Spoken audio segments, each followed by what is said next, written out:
Right. Hello again. Um, so, in the previous video, I explained a little bit about what a DNA is. DNA is a substance, is molecule of information that is present in every cell in your body. Of course, there are some cells that do not have DNA. For example, the red blood cell doesn't have DNA, but we're not going to get into that. But basically, so your cells have DNA, and this DNA carries information. And how it carries information is that a DNA molecule has bases, your A, T, G's, and C's. And when we read the genome is the whole constituents of DNA is called a genome. And when we read the genome, our haploid cells contain about 3 billion bases. But these 3 billion bases are arranged um, one after the other. It's just like a chain. In chromosomes, we know that in each cell we have 26 or sorry 46 chromosomes, or 23 pairs of chromosomes. um, and each of these chromosomes are made up of DNA strands. I also mentioned about the Human Genome Project, where the Human Genome Project is targeted towards reading all the bases of the human genome of each chromosome. And then the second phase of the Human Genome Project is trying to understand it. Towards the end of the video, I mentioned something about genetic codes. I mentioned that in our language, the English language or the Malay language, we have the 26 alphabets, the A, B, C's until Z. But in DNA, we only have 4 bases, the A, T, G's, and C's: adenine, thymine, guanine, and cytosine. But these bases are arranged in what we call as the genetic code. 3 bases represents 1 code, and then the bases are arranged, the codes are arranged to code for amino acids, the asparagine, the phenylalanine, and so on. And then um, that the string uh, of DNA is copied into mRNA. The string of mRNA is read and translated into a string of amino acids, and string of amino acids makes proteins. I'll just go into the lecture mode and maybe look at this next slide. Okay, this slide. All right. So, okay, sorry. We'll just go to the previous slide. Okay, so again, this is your DNA, right? This is your DNA. It is read and transcribed into mRNA. This mRNA is then processed and brought out into the cytoplasm inside the cells, and then in the cytoplasm the mRNA is being read and then translated. This is your mRNA, this is your ribosome. It translates the mRNA language into amino acid chain, and these amino acid chains are the ones that makes up the proteins. Okay, now this is the genetic code. I mentioned that the string of A's, T's, G's, and C's are read and then translated into amino acid. Now, one of the special characteristics of the genetic code is that genetic codes are universal. What does it mean? It means that the smallest of organisms, the bacteria, the virus, or ants, or Drosophila, to the largest of organisms like the whale or the elephant, they all use the same code. So this is what it means. I mean, if you read the DNA code of an elephant, you will be able to understand where the genes are and so on, because the codes that they use are the same as the humans. There are very, very small differences, but in general, it is regarded as the same. What is the significance of this? If you've heard of terms called genetic engineering, right? Or recombinant DNA technology or gene manipulation, that means to say you can interchange genetic molecule between organisms because they can read. So that means to say I can put in a human gene into a bacteria, and the bacteria will produce a human gene, or it can be the other way around. A virus DNA can be inserted into our cells, and the virus DNA or RNA can be then read by our cells to produce more viruses. Does that happen? Yes. This is how we get viral infection.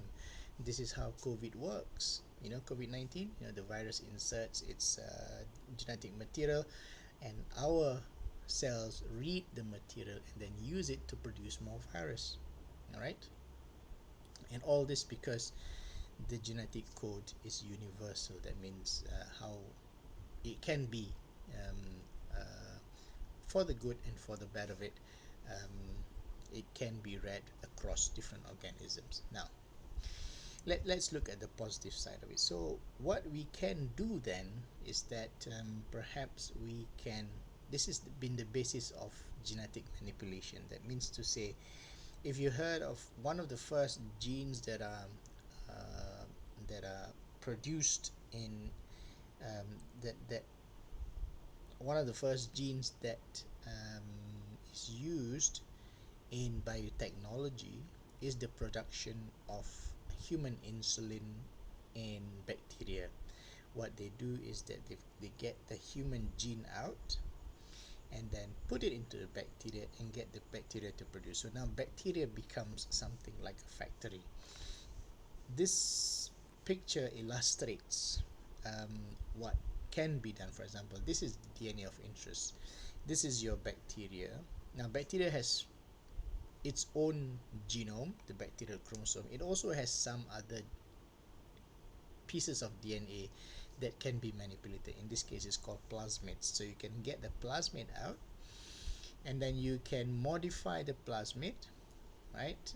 You can actually put in your DNA of interest, and then so what you get here is actually this is what we call a recombinant. Recombinant comes from the word recombine. So this is the plasmid. Originally this is just a plasmid DNA, and then this is the DNA of interest. Is now in one molecule, and then you can put this back into the virus, in the bacteria, and then the bacteria will take it in and will be happily taking it in and then producing more of the mRNA, and then start producing the proteins, right? So this is one of the marvels of DNA technology that we can do. And based on that principle, we're going to talk about BT corn as an example. I'll skip this slide. Okay, this is the BT corn. Now, what is the BT corn? BT is a is bacteria, Bacillus thuringiensis, if I'm not mistaken. I can't remember the exact name. If I'm not mistaken, it's Bacillus thuringiensis. What it does is that it contains a toxin that can deter any organism that tries to eat it. Right? So BT has a toxin that can kill um, other organisms. That's one fact. The other fact is that you've got corn, right, in the plantation. This corn is being attacked by what you call as the corn borer. Corn borer is like a caterpillar and what it does is that it enters the stalk and sometimes the leaves, and then bores into the feeds on the corn plant and ingests the protein and so on. So it's actually causing a lot of problems. um, if you look at this, yes, oh no, not this one. All right, so it's actually a pest, and has resulted in a lot of loss in the production of corns. So what they did, so mixing these two together solves the problem. So what did they do? So they extract the bt gene, the toxic gene, the gene that contains the poison or the toxin, and then they took it out, and then they actually put it inside the plant. Now so this green bit here is DNA from the plant, and then you put this construct inside the plasmid. Remember, I've introduced to you what the plasmids are. Plasmids are just parts, DNA that can be found in bacteria as well. So you can put it inside, and then use the bacteria to infect the corn. Now, these are bacteria that can infect corn, but it doesn't really cause any problems with the corn. So it just helps to transfer some of the plasmids into the corn. Now, when the Bt gene is transferred from the bacillus, the bacteria, into the corn, now the corn can now produce the toxin. And when the corn can produce this toxin, that toxin is not problematic to the corn, because as the toxin is very specific to certain types of organisms, and it is very deadly to the corn borer. So now when the corn borer uh, eats the corn, it will be exposed to the toxin, and then the Bt protein penetrates and collapses the cell lining of the gut, and then kills the insect larvae. All right, it's the same picture here. You can see the Bacillus thuringiensis. You take the Bt gene, it's inserted into the crop. For a normal, um, in fact, a corn borer eats the corn, but this one, the corn borer dies after eating, simply because now you have the gene that is now expressing the Bt, Bacillus thuringiensis toxin gene. Right, so this is one area where um, the corn now is called recombinant, or is called, sorry, it's called a genetically modified organism, but they modify it so that it can be protected against corn borer. Okay, this is another example, right? Again, on biotechnology. Um, so what is this? They took they take the gene out, the gene that produces insulin. There are two subunits. You got the subunit A and then subunit B, and then you put it into a plasmid, and then you put it in a plasmid, individual plasmid, different bacteria, different containers, different cultures. So you have this, the A part, and then this A part is being produced, the B part is also being produced, and then you can isolate this insulin proteins, and this is protein is actually produced as a fusion protein. That means it's mixed with DNA technology. You make a fusion protein. That means the proteins are chimeric kind of protein, but then you can cut it back out, and then you can isolate it again. So you have the original A fragment, you can have the original B fragment, and with a little bit of chemical magic and so on. So when you have this, then you can actually produce it. You get active insulin, because at that time there was no technology to actually produce insulin, original insulin. They have actually used bacteria to produce insulin, and of of course, you know, insulin saves lives in for patients with diabetes. So again, another use of DNA technology to produce medical um, medicine. Um, these are um, some other uses. Now you can actually use DNA to produce colorful fish. This is the original size of fish, but it can now be um, improved by putting in growth hormones, or you can actually change the genome to put in the EFGR, the growth hormone gene inside the fish, and then the fish actually grows larger.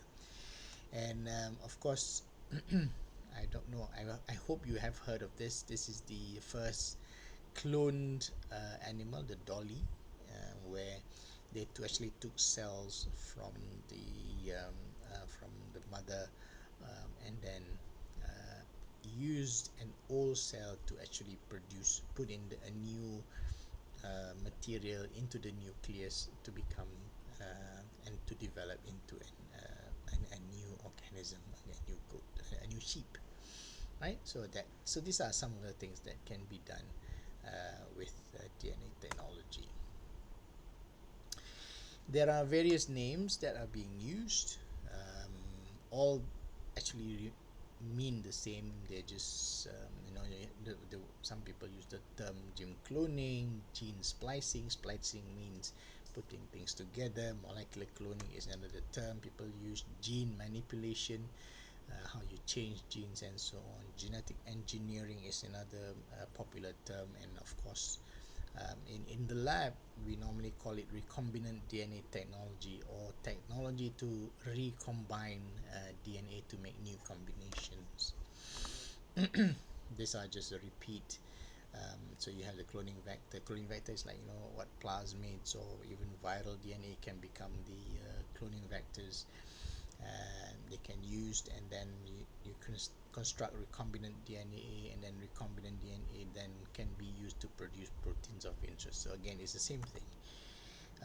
What are the advantages of DNA technology? So one, is a cross species. Remember I mentioned the genetic code is universal across the smallest of organisms to the largest of animals. They use the same code, so that means you can do manipulation across species. So this crosses species barrier. You can produce in bulk. This, you can make copies of DNA, you know, if you want, because it just takes the natural process of what bacteria does. They divide and divide and divide, so you put a fragment inside there. As the bacteria divide, the DNA becomes copied as well. And then the expression of heterologous proteins, these are just terms which means to say that one type of cell have been asked or have been instructed to produce foreign proteins or heterologous proteins. All right. These are just steps. Again, a little bit in detail. How do you get the gene out? How do you identify the vector? And how do you propagate and get more of the clones and so on? And then basically it's the same thing. Bacteria, gene of interest, combine them, put them back, and then get the bacteria to produce your proteins, and then you isolate the protein. It's the same thing, isn't it? All right. It's just different. Okay. One of the last bits of science that I want you to know is that other than cloning, what we can do now with DNA is that, of course, we can isolate DNA. That means you can take the cells out. For each of the cell, you can actually extract the DNA out. You can separate DNA through a process called electrophoresis. All right, electrophoresis. You can cut DNA at specific sites using enzymes. You can join DNA, so it's like cut and pasting and so on. So you can all do that with DNA. You can make more copies of the DNA through a process called the PCR, and then you can put one DNA into another cell, and these are called transformation and so on. Right, so these technologies are all now, it's a routine thing that you can work in the lab, and it represents something that you can actually to produce something that is hopefully beneficial.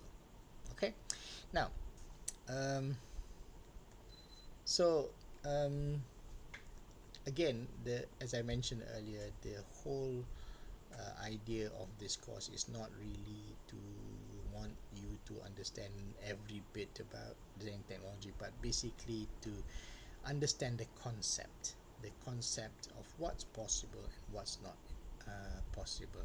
We know that DNA represents genetic information, so that means genetic information can be read.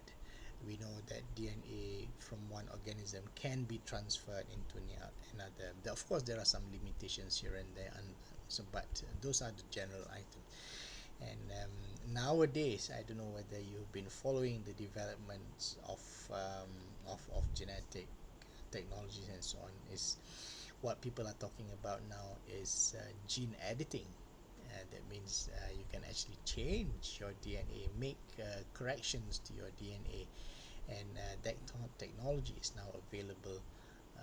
Although it has not really been used for therapy in a large scale as such, but it has been used.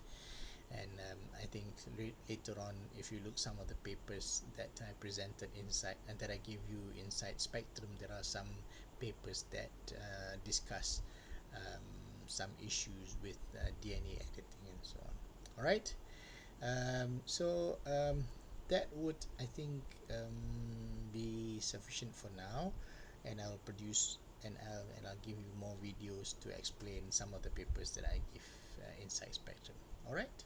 Okay. Again, if you have any questions, don't hesitate to send me a text or call, or all right, get in touch. Okay. So I'll see you at some point. Bye bye.